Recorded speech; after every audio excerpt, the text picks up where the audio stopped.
The modern scripture Buddha, the Gospel, is brought to you by not a prophet org, the place on the internet to find spiritual guidance powered by artificial intelligence. The Bhikkhus Rebuked. It happened that the Blessed One walked up and down in the open air unshod. When the elders saw that the Blessed One walked unshod, they put away their shoes and did likewise.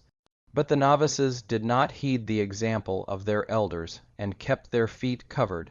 Some of the brethren noticed the irreverent behavior of the novices, and told the Blessed One. And the Blessed One rebuked the novices, and said, "If the brethren, even now, while I am yet living, show so little respect and courtesy to one another, what will they do when I have passed away?" The Blessed One was filled with anxiety for the welfare of the truth, and he continued, "Even the laymen, O Bhikkhus, who move in the world, pursuing some handicraft that they may procure them a living, will be respectful, affectionate, and hospitable to their teachers. Do ye therefore, O Bhikkhus, so let your light shine forth, that ye, having left the world and devoted your entire life to religion and to religious discipline, may observe the rules of decency, be respectful, affectionate, and hospitable to your teachers and superiors, or those who rank as your teachers and superiors. Your demeanor, O Bhikkhus, does not conduce to the conversion of the unconverted and to the increase of the number of the faithful. It serves, O Bhikkhus, to repel the unconverted and to estrange them. I exhort you to be more considerate in the future, more thoughtful and more respectful. The jealousy of Devadatta. When Devadatta, the son of Superbuddha and a brother of Yasodhara, became a disciple, he cherished the hope of attaining the same distinctions and honors as Gautama. Siddhartha, being disappointed in his ambitions, he conceived in his heart a jealous hatred, and attempting to excel the Perfect One in virtue, he found fault with his regulations and reproved them as too lenient. Devadatta went to Rajagaha and gained the ear of Ajatasattu, the son of King Bimbisara. And Ajatasattu built a new vihara for Devadatta, and founded a sect whose disciples were pledged to severe rules and self-mortification. Soon afterwards the Blessed One himself came to Rajagaha and stayed at the Veluvana vihara. Devadatta called on the Blessed One, requesting him to sanction his rules of greater stringency, by which a greater holiness might be procured. The body, he said, consists of its 32 parts, and has no divine attributes. It is conceived in sin and born in corruption. Its attributes are liability to pain and dissolution, for it is impermanent. It is the receptacle of karma, which is the curse of our former existences. It is the dwelling place of sin and diseases, and its organs constantly discharge disgusting secretions. Its end is death, and its goal the charnel house. Such being the condition of the body, it behooves us to treat it as a carcass full of abomination, and to clothe it in such rags only as have been gathered in cemeteries or upon dung hills. Blessed One said, "Truly, the body is full of impurity, and its end is the charnel house, for it is impermanent and destined to be dissolved into its elements. But being the receptacle of karma, it lies in our power to make it a vessel of truth and not of evil. It is not good to indulge in the pleasures of the body, but neither is it good to neglect our bodily needs and to heap filth upon impurities. The lamp that is not cleansed and not filled with oil will be extinguished, and a body that is unkempt, unwashed, and weakened by penance will not be a fit receptacle for the light of truth. Attend to your body and its needs as you would treat a wound which you care for without loving it. Severe rules will not lead the disciples on the middle path which I have taught. Certainly no one can be prevented from keeping more stringent rules, if he sees fit to do so, but they should not be imposed upon anyone, for they are unnecessary." Thus the Tathagata refused Devadatta's proposal, and Devadatta left the Buddha and went into the vihara, speaking evil of the Lord's path of salvation as too lenient and altogether insufficient. When the Blessed One heard of Devadatta's intrigues, he said, "Among men there is no one who is not blamed. People blame him who sits silent and him who speaks. They also blame the man who preaches the middle path." Devadatta instigated Ajatasattu to plot against his father Bimbisara, the king, so that the prince would no longer be subject to him. Bimbisara was imprisoned by his son in a tower, where he died, leaving the kingdom of Magadha to his son Ajatasattu. The new king listened to the evil advice of Devadatta, and he gave orders to take the life of the Tathagata. However, the murderers sent out to kill the Lord could not perform their wicked deed, and became converted as soon as they saw him and listened to his preaching. The rock hurled down from a precipice upon the great master split in twain, and the two pieces passed by on either side without doing any harm. Nalagiri, wild elephant let loose to destroy the Lord, became gentle in his presence, and Ajatasattu, suffering greatly from the pangs of his conscience, went to the Blessed One and sought peace in his distress. The Blessed One received Ajatasattu kindly and taught him the way of salvation, but Devadatta still tried to become the founder of a religious school of his own. Devadatta did not succeed in his plans, and having been abandoned by many of his disciples, he fell sick and then repented. He entreated those who had remained with him to carry his litter to the Buddha, saying, "Take me, children, take me to him, though I have done evil to him. I am his brother-in-law. For the sake of our relationship, the Buddha will save me." And they obeyed, although reluctantly. And Devadatta, in his impatience to see the Blessed One, rose from his litter, while his carriers were washing their hands, but his feet burned under him. He sank to the ground, and having chanted a hymn on the Buddha, died. Name and form, on one occasion, the Blessed One entered the assembly hall, and the brethren hushed their conversation. When they had greeted him with clasped hands, they sat down and became composed. Then the Blessed One said, "Your minds are inflamed with intense interest. What was the topic of your discussion?" And Sariputta rose and spake, "Whirl, Donnered Master, were the nature of man's own existence. We were trying to grasp the mixture of our own being, which is called name and form. Every human being consists of conformations, and there are three groups which are not corporeal. They are sensation, perception, and the dispositions. All three constitute consciousness and mind, being comprised under the term name. And there are four elements: the earthy element, the watery element, the fiery element, and the gaseous element. And these four elements constitute man's bodily form, being held together so that this machine moves like a puppet. How does this name and form endure, and how can it live?" said the Blessed One. "Life is instantaneous, and living is dying. Just as a chariot wheel in rolling rolls only at one point of the tire, and in resting rests only at one point. In exactly the same way, the life of a living being lasts only for the period of one thought. As soon as that thought has ceased, the being is said to have ceased. As it has been said, the being of a past moment of thought has lived, but does not live, nor will it live. The being of a future moment of thought will live, but has not lived, nor does it live. The being of the present moment of thought does live, but has not lived, nor will it live. As to name and form, we must understand how they interact. Name has no power of its own, nor can it go on of its own impulse, either to eat or to drink, or to utter sounds, or to make a movement. Form also is without power, and cannot go on of its own impulse. It has no desire to eat, or to drink, or to utter sounds, or to make a movement. But form goes on when supported by name, and name when supported by form. When name has a desire to eat, or to drink, or to utter sounds, or to make a movement, then form eats, drinks, utters sounds, makes a movement. It is as if two men, the one blind from birth and the other a cripple, were desirous of going traveling, and the man blind from birth were to say to the cripple as follows: "See here. I am able to use my legs, but I have no eyes with which to see the rough and the smooth places in the road." And the cripple were to say to the man blind from birth as follows: "See here. I am able to use my eyes, but I have no legs with which to go forward and back."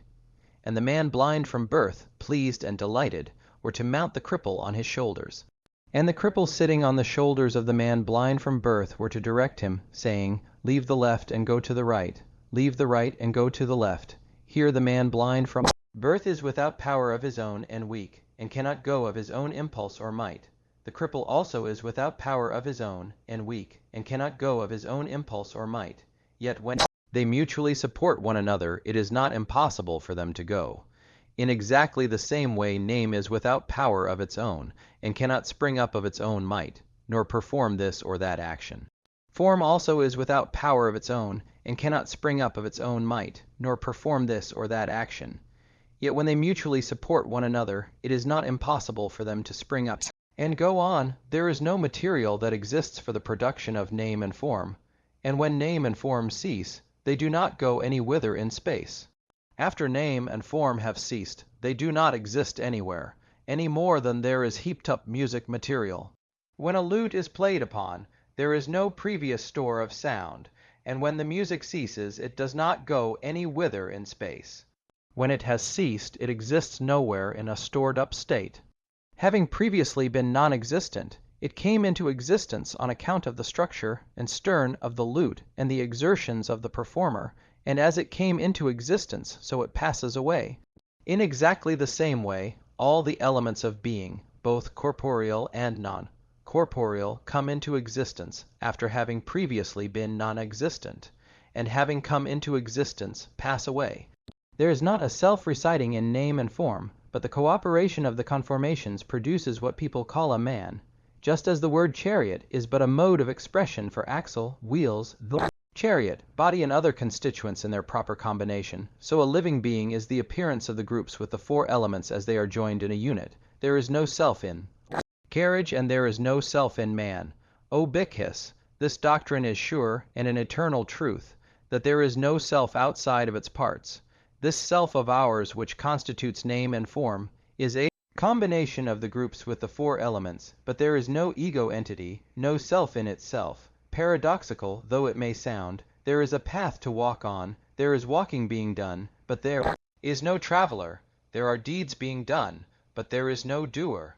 There is a blowing of the air, but there is no wind that does the blowing. The thought of self is an error, and all existences are as hollow as the plantain tree, and as empty as twirling water bubbles. Therefore, O Bhikkhus, as there is no self, there is no transmigration of a self, but there are deeds and the continued effect of deeds. There is a rebirth of karma, there is reincarnation. This rebirth, this reincarnation, this reappearance of the conformations is continuous and depends on the law of cause and effect. Just as a seal is impressed upon the wax, reproducing the configurations of its device, so the thoughts of men, their characters, their aspirations are impressed upon others in continuous transference and continue their karma, and good deeds will continue in blessing, while bad deeds will continue in curses. There is no entity here that migrates, no self is transferred from one place to another, but there is a voice uttered here, and the echo of it comes back. The teacher pronounces a stanza, and the disciple, who attentively listens to his teacher's instruction, repeats the stanza. Thus the stanza is reborn in the mind of the disciple. The body is a compound of perishable organs. It is subject to decay, and we should take care of it as of a wound or a sore. We should attend to its needs without being attached to it or loving it. The body is like a machine, and there is no self in it that makes it walk or act, but the thoughts of it, as the windy elements, cause the machine to work. The body moves about like a cart. Therefore 'tis said, as ships are blown by wind on sails, as arrows fly from twanging bow, so when the force of thought directs, the body following must go. Just as machines are worked by ropes, so are the body's gear and groove, obedient to the pull of mind. Our muscles and our members move. No independent I is here, but many gathered mobile forces. Our chariot is manned by mind, and our karma is our horses. He only who utterly abandons all thought of the ego escapes the snares of the evil one. He is out of the reach of Mara. Thus says the pleasure-promising tempter, so long as to those things called mine, and I and me, your hungry heart, still clings my snares you cannot flee. The faithful disciple replies, naught's mine and naught of me, the self I do not mind. Thus, Mara, I tell thee, my path thou canst not find. Dismiss the error of the self, and do not cling to possessions which are transient, but perform deeds that are good, for deeds are enduring, and in deeds your karma continues. Since then, O Bhikkhus, there is no self, there cannot be any after-life of a self. Therefore abandon all thought of self. But since there are deeds, and since deeds continue, be careful with your deeds. All beings have karma as their portion. They are heirs of their karma. They are sprung from their karma. Their karma is their kinsman. Their karma is their refuge. Karma allots beings to meanness or to greatness. Assailed by death in life, last throws on quitting all thy joys and woes, what is thine own, thy recompense? What stays with thee when passing hence? What like a shadow follows thee, and will beyond thine heirloom be? 'Tis deeds, thy deeds, both good and bad, naught else can after death be had. Thy deeds are thine, thy recompense, they are thine own when going hence. They like a shadow follow thee, and will beyond thine heirloom be. Let all then here perform good deeds, for future weal a treasure store, there to reap crops from noble seeds, a bliss increasing evermore. The goal the blessed one thus addressed the Bhikkhus. It is through not understanding the four noble truths, O Bhikkhus, that we had to wander so long in the weary path of samsara, both you and I. Through contact, thought is born from sensation, and is reborn by a reproduction of its form. Starting from the simplest forms, the mind rises and falls according to deeds, but the aspirations of a bodhisattva pursue the straight path of wisdom and righteousness until they reach perfect enlightenment in the Buddha. All creatures are what they are through the karma of their deeds done in former and in present existences. The rational nature of man is a spark of the true light. It is the first step on the upward road. But new births are required to ensure an ascent to the summit of existence, the enlightenment of mind and heart, where the immeasurable light of moral comprehension is gained, which is the source of all righteousness. Having attained this higher birth, I have found the truth and have taught you the noble path that leads to the city of peace. I have shown you the way to the lake of ambrosia, which washes away all evil desire. I have given you the refreshing drink, called the perception of truth, and he who drinks of it becomes free from excitement, passion, and wrong doing.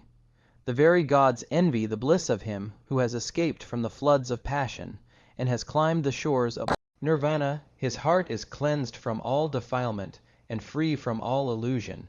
He is like unto the lotus which grows in the water, yet not a drop of water adheres to its petals.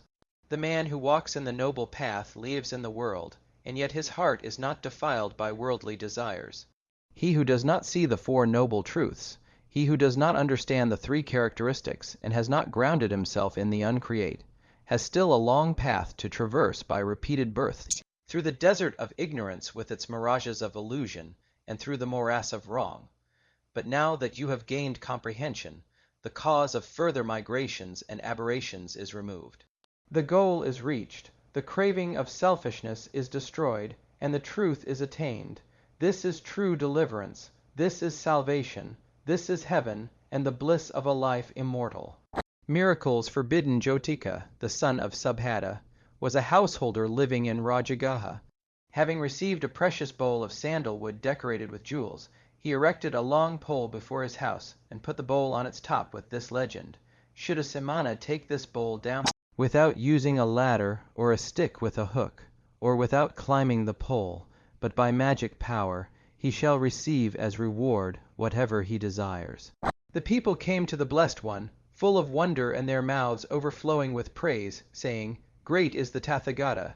His disciples perform miracles. Kassapa, the disciple of the Buddha, saw the bowl on Jyotika's pole, and stretching out his hand, he took it down, carrying it away in triumph to the vihara. When the Blessed One heard what had happened, he went to Kassapa, and, breaking the bowl to pieces, forbade his disciples to perform miracles of any kind. Soon after this it happened that in one of the rainy seasons, many Bhikkhus were staying in the Vajji territory during a famine. And one of the Bhikkhus proposed to his brethren that they should praise one another to the householders of the village, saying, This bhikkhu is a saint. He has seen celestial visions, and that bhikkhu possesses supernatural gifts. He can work miracles. And the villagers said, It is lucky, very lucky for us, that such saints are spending the rainy season with us. And they gave willingly and abundantly, and the Bhikkhus prospered and did not suffer from the famine. When the Blessed One heard it, he told Ananda to call the Bhikkhus together, and he asked them, Tell me, O Bhikkhus, when does a bhikkhu cease to be a bhikkhu? And Sariputta replied, An ordained disciple must not commit any unchaste act. The disciple who commits an unchaste act is no longer a disciple of the Sakyamuni. Again, an ordained disciple must not take except what has been given him. Disciple who takes, be it so little as a penny's worth, is no longer a disciple of the Sakyamuni. And lastly, An ordained disciple must not knowingly and malignantly deprive any harmless creature of life, not even an earthworm or an ant. The disciple who knowingly and malignantly deprives any harmless creature of its life is no longer a disciple of the Sakyamuni. These are the three great prohibitions. And the Blessed One addressed the Bhikkhus and said, "There is another great prohibition which I declare to you. An ordained disciple must not boast of any superhuman perfection. The disciple who with evil intent and from covetousness boasts of a superhuman perfection, be it celestial visions or miracles, is no longer a disciple of the Sakyamuni. I forbid you, O Bhikkhus, to employ any spells or supplications, for they are useless, since the law of karma governs all things. He who attempts to perform miracles has not understood the doctrine of the Tathagata." The Vanity of Worldliness. There was a poet who had acquired the spotless eye of truth, and he believed in the Buddha, whose doctrine gave him peace of mind and comfort in the hour of affliction. It happened that an epidemic swept over the country in which he lived, so that many died, and the people were terrified. Some of them trembled with fright, and in anticipation of their fate were smitten with all the horrors of death before they died, while others began to be merry, shouting loudly, "Let us enjoy ourselves today, for we know not whether tomorrow we shall live." Yet was their laughter no genuine gladness, but a mere pretense and affectation. Among all these worldly men and women trembling with anxiety, the Buddhist poet lived in the time of the pestilence, as usual, calm and undisturbed, helping wherever he could and ministering unto the sick, soothing their pains by medicine and religious consolation. And a man came to him and said, "My heart is nervous and excited, for I see people die. I am not anxious about others, but I tremble because of myself. Help me, cure me of my fear."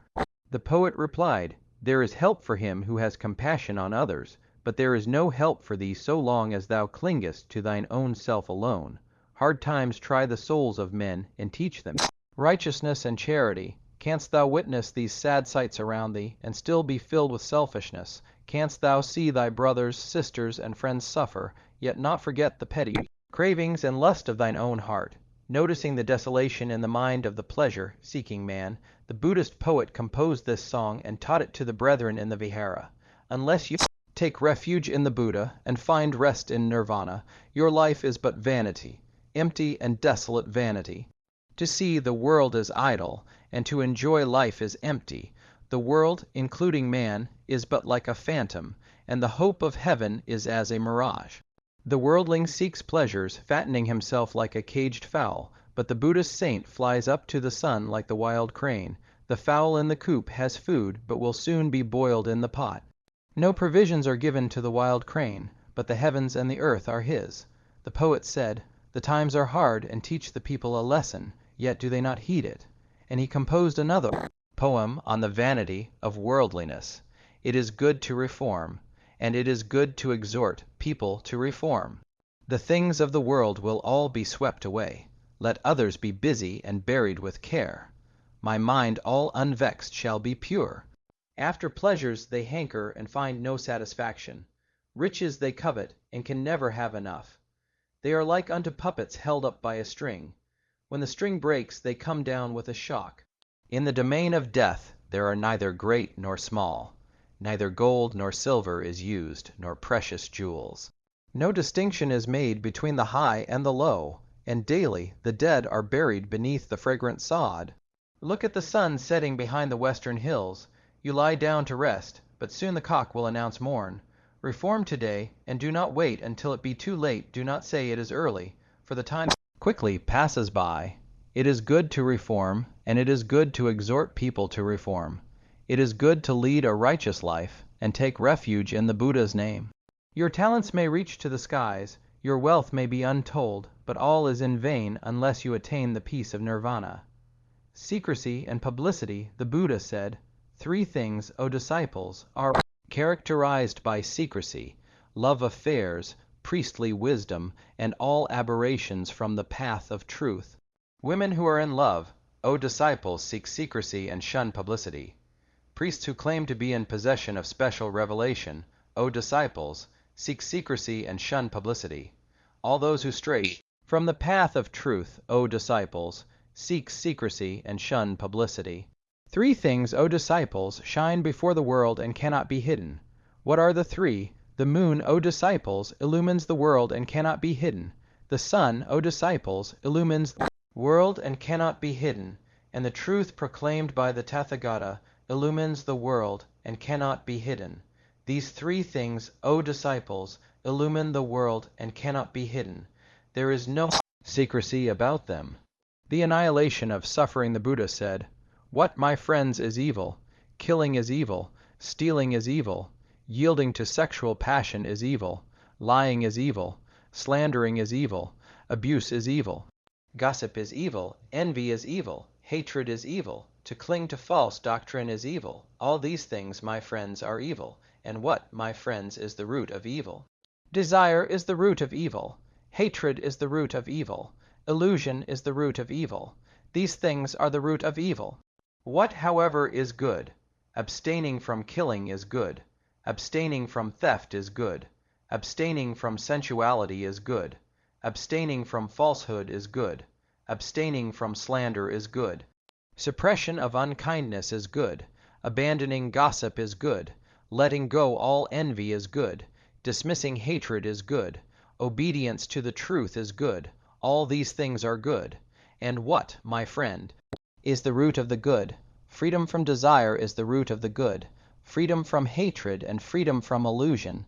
These things, my friends, are the root of the good. What, however, O brethren, is suffering? What is the origin of suffering?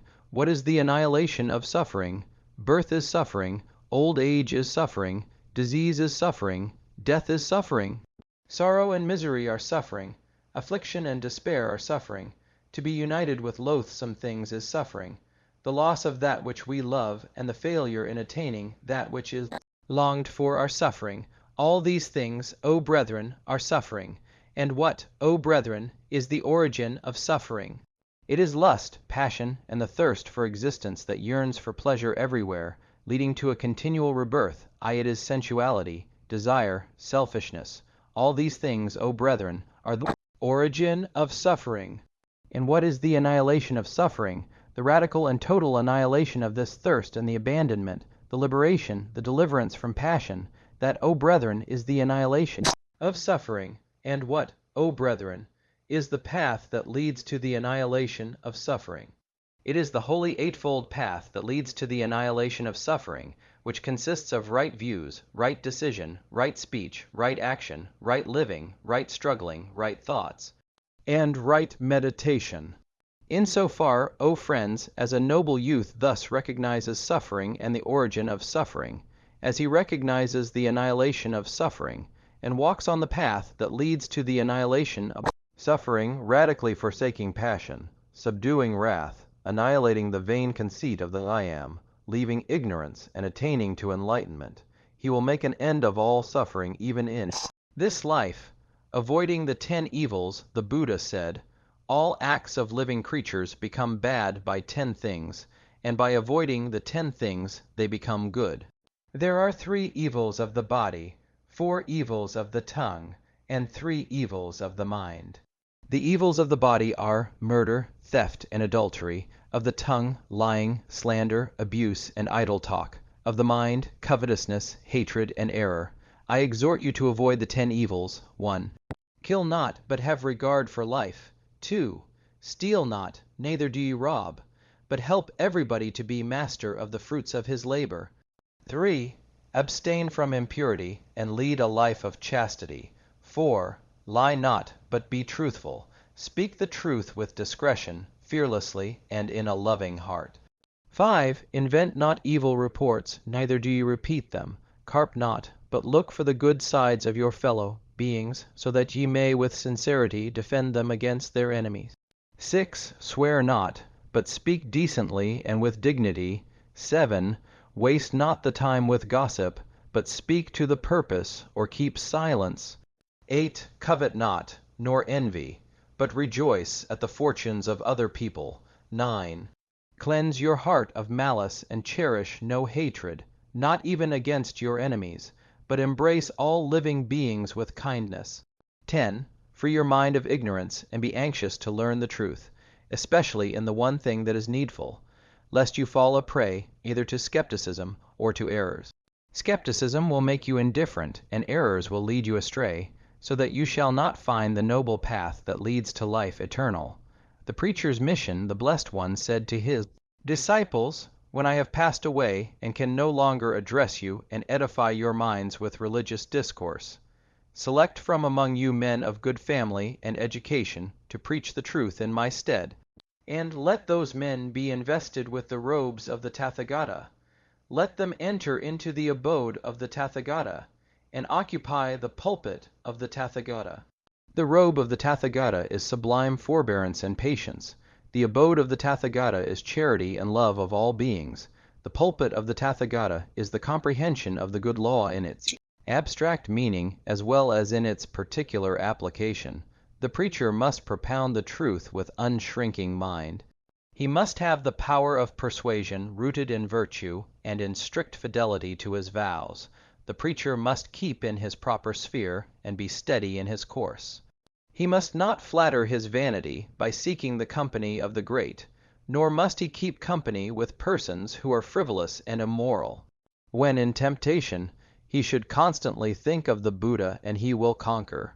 All who come to hear the doctrine, the preacher must receive with benevolence, and his sermon must be without invidiousness. The preacher must not be prone to carp at others, or to blame other preachers, nor speak scandal, nor propagate bitter words. He must not mention by name other disciples to vituperate them and reproach their demeanor. Clad in a clean robe, dyed with good color, with appropriate undergarments, he must ascend the pulpit with a mind free from blame and at peace with the whole world.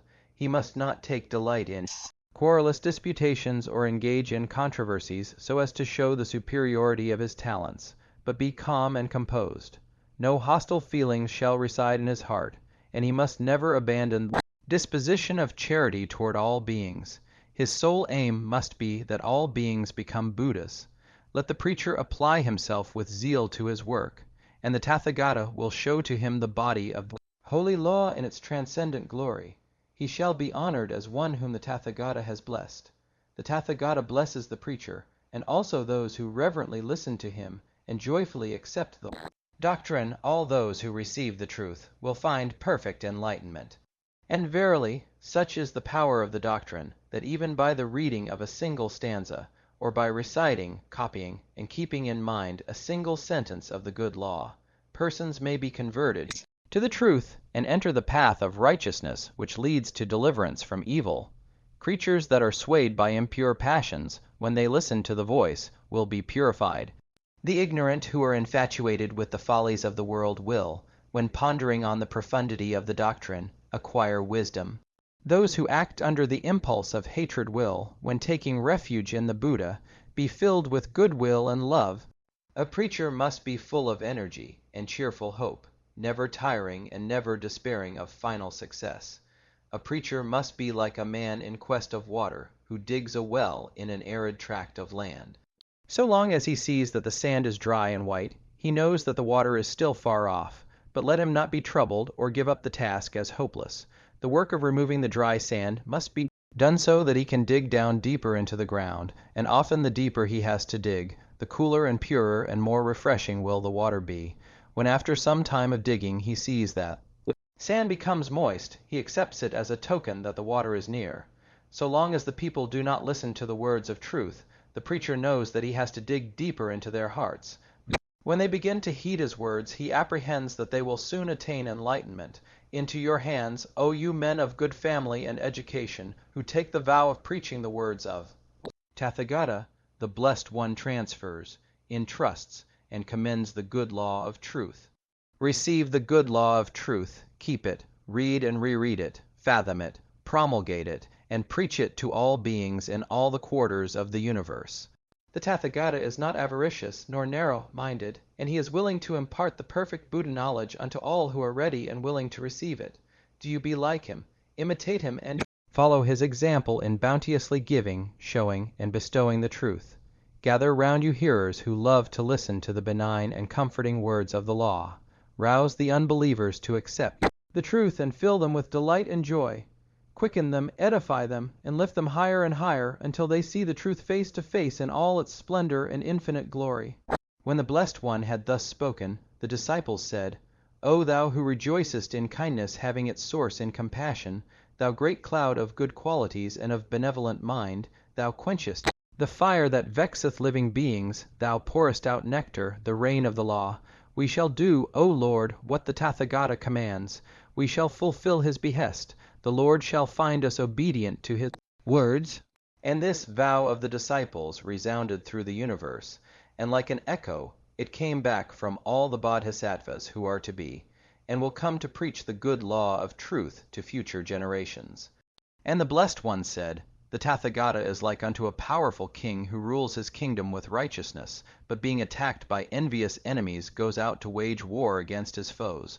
When the king sees his soldiers fight, he is delighted with their gallantry, and will bestow upon them donations of all kinds. Ye are the soldiers of the Tathagata, while Mara, the evil one, is the enemy who must be conquered, and the Tathagata will give to his soldiers the city of Nirvana, the great capital of the good law. And when the enemy is overcome, the Dharmaraja, the great king of truth, will bestow upon all his disciples the most precious crown, which jewel brings perfect enlightenment, supreme wisdom, and undisturbed peace. The teacher this is the Dharmapada, the path of religion pursued by those who are followers of the Buddha. Creatures from mind their character derive, mind. Marshaled are they, mind, made. Mind is the source either of bliss or of corruption. By oneself evil is done, by oneself one suffers, by oneself evil is left undone, by oneself one is purified. Purity and impurity belong to oneself. No one can purify another. You yourself must make an effort. The Tathagatas are only preachers. The thoughtful who enter the way are freed from the bondage of Mara. He who does not rouse himself when it is time to rise, who, though young and strong, is full of sloth, whose will and thoughts are weak, that lazy and idle man will never find the way to enlightenment. If a man hold himself dear, let him watch himself carefully. The truth guards him who guards himself. If a man makes himself as he teaches others to be, then, being himself subdued, he may subdue others. One's own self is indeed difficult to subdue. If some men conquer in battle 1,000 times 1,000 men, and if another conquer himself, he is the greatest of conquerors. It is the habit of fools, be they laymen or members of the clergy, to think, this is done by me, may others be subject to me. In this or that transaction a prominent part should be played by me. Fools do not care for the duty to be performed or the aim to be reached, but think of themselves alone. Everything is but a pedestal of their vanity. Bad deeds and deeds hurtful to ourselves are easy to do. What is beneficial and good, that is very difficult. If anything is to be done, let a man do it, let him attack it vigorously. Before long, alas, this body will lie on the earth, despised, without understanding, like a useless log. Yet our thoughts will endure. They will be thought again, and will produce action. Good thoughts will produce good actions, and bad thoughts will produce bad actions. Earnestness is the path of immortality, thoughtlessness the path of death. Those who are in earnest do not die. Those who are thoughtless are as if dead already. Those who imagine they find truth in untruth, and see untruth in truth, will never arrive at truth, but follow vain desires. They who know truth in truth and untruth in untruth, arrive at truth, and follow true desires. As rain breaks through an ill-thatched house, passion will break through an unreflecting mind. As rain does not break through a well-thatched house, passion will not break through a well-reflecting mind. Lead the water wherever they like. Fletchers bend the arrow. Carpenters bend a log of wood. Wise people fashion themselves. Wise people falter not amidst blame and praise. Having listened to the law, they become serene, like a deep, smooth, and still lake. If a man speaks or acts with an evil thought, pain follows him as the wheel follows the foot of the ox that draws the wagon. An evil deed is better left undone, for a man will repent of it afterwards. A good deed is better done, for having done it, one will not repent. If a man commits a wrong, let him not do it again. Let him not delight in wrongdoing. Pain is the outcome of evil. If a man does what is good, let him do it again. Let him delight In it, happiness is the outcome of good. Let no man think lightly of evil, saying in his heart, "It will not come nigh unto me." As by the falling of water drops, a water pot is filled, so the fool becomes full of evil, though he gather it little by little. Let no man think lightly of good, saying in his heart, "It will not come nigh unto me." As by the falling of water drops a water pot is filled, so the wise man becomes full of good, though he gather it little by little. He who lives for pleasure only, his senses uncontrolled, immoderate in his food, idle and weak, him Mara the tempter will certainly overthrow, as the wind throws down a weak tree. He who lives without looking for pleasures, his senses well controlled, moderate in his food, faithful and strong, him Mara will certainly not overthrow, any more than the wind throws down a rocky mountain. The fool who knows his foolishness is wise at least so far. But a fool who thinks himself wise, he is a fool indeed. To the evil doer wrong appears sweet as honey. He looks upon it as pleasant so long as it bears no fruit, but when its fruit ripens, then he looks upon it as wrong. And so the good man looks upon the goodness of the Dharma as a burden and an evil so long as it bears no fruit, but when its fruit ripens, then he sees its goodness. A hater may do great harm to a hater, or an enemy to an enemy, but a wrongly directed mind will do greater mischief unto itself. A mother, a father, or any other relative will do much good, but a well-directed mind will do greater service unto itself. He whose wickedness is very great brings himself down to that state where his enemy wishes him to be. He himself is his greatest enemy. Thus a creeper destroys the life of a tree on which it finds support. Do not direct thy thought to what gives pleasure, that thou mayest not cry out when burning, "This is pain." The wicked man burns by his own deeds, as if burnt by fire.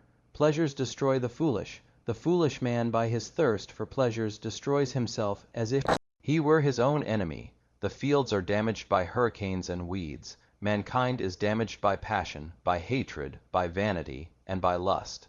Let no man ever take into consideration whether a thing is pleasant or unpleasant. The love of pleasure begets grief, and the dread of pain causes fear. He who is free from the love of pleasure and the dread of pain knows neither grief nor fear. He who gives himself to vanity and does not give himself to meditation, forgetting the real aim of life and grasping at pleasure, will in time envy him who has exerted himself in meditation. The fault of others is easily noticed, but that of oneself is difficult to perceive. A man winnows his neighbor's faults like chaff, but his own fault he hides, as a cheat hides the false die from the gambler. If a man looks after the faults of others, and is always inclined to take offense, his own passions will grow, and he is far from the destruction of passions. Not about the perversities of others, not about their sins of commission or omission, but about his own misdeeds and negligences alone should a sage be worried. Good people shine from afar, like the snowy mountains. Bad people are concealed, like arrows shot by night. If a man by causing pain to others wishes to obtain pleasure for himself, he, entangled in the bonds of selfishness, will never be free from hatred. Let a man overcome anger by love, let him overcome evil by good. Let him overcome the greedy by liberality, the liar by truth. For hatred does not cease by hatred at any time. Hatred ceases by not hatred. This is an old rule. Speak the truth, do not yield to anger, give, if thou art asked. By these 3 steps thou wilt become divine. Let a wise man blow off the impurities of his self, as a smith blows off the impurities of silver, one by one, little by little, and from time to time. Lead others not by violence, but by righteousness and equity. He who possesses virtue and intelligence, who is just, speaks the truth, and does what is his own business, him the world will hold dear. As the bee collects nectar and departs without injuring the flower, or its color or scent, so let a sage dwell in the community. If a traveler does not meet with one who is his better or his equal, let him firmly keep to his solitary journey. There is no companionship with fools. Long is the night to him who is awake, long is a mile to him who is tired, long is life to the foolish who do not know the true religion. Better than living 100 years not seeing the highest truth is one day in the life of a man who sees the highest truth. Some form their dharma arbitrarily and fabricate it artificially. They advance complex speculations and imagine that good results are attainable only by the acceptance of their theories, yet the truth is but one. There are not different truths in the world. Having reflected on the various theories, we have gone into the yoke with him who has shaken off all sin. But shall we be able to proceed together with him? The best of ways is the Eightfold Path. This is the path. There is no other that leads to the purifying of intelligence. Go on this path. Everything else is the deceit of Mara the tempter. If you go on this path, you will make an end of pain, says the Tathagata. The path was preached by me, when I had understood the removal of the thorn in the flesh. Not only by discipline and vows, not only by much learning, do I earn the happiness of release which no worldling can know. Bhikkhu, be not confident as long as thou hast not attained the extinction of thirst. The extinction of evil desire is the highest religion. The gift of religion exceeds all gifts. The sweetness of religion exceeds all sweetness. The delight in religion exceeds all delights. The extinction of thirst overcomes all pain. Few are there among men who cross the river and reach the goal. The great multitudes are running up and down the shore, but there is no suffering for him who has finished his journey. As the lily will grow full of sweet perfume and delight upon a heap of rubbish, thus the disciple of the truly enlightened Buddha shines forth by his wisdom among those who are like rubbish, among the people that walk in darkness. Let us live happily then, not hating those who hate us. Among men who hate us, let us dwell free from hatred.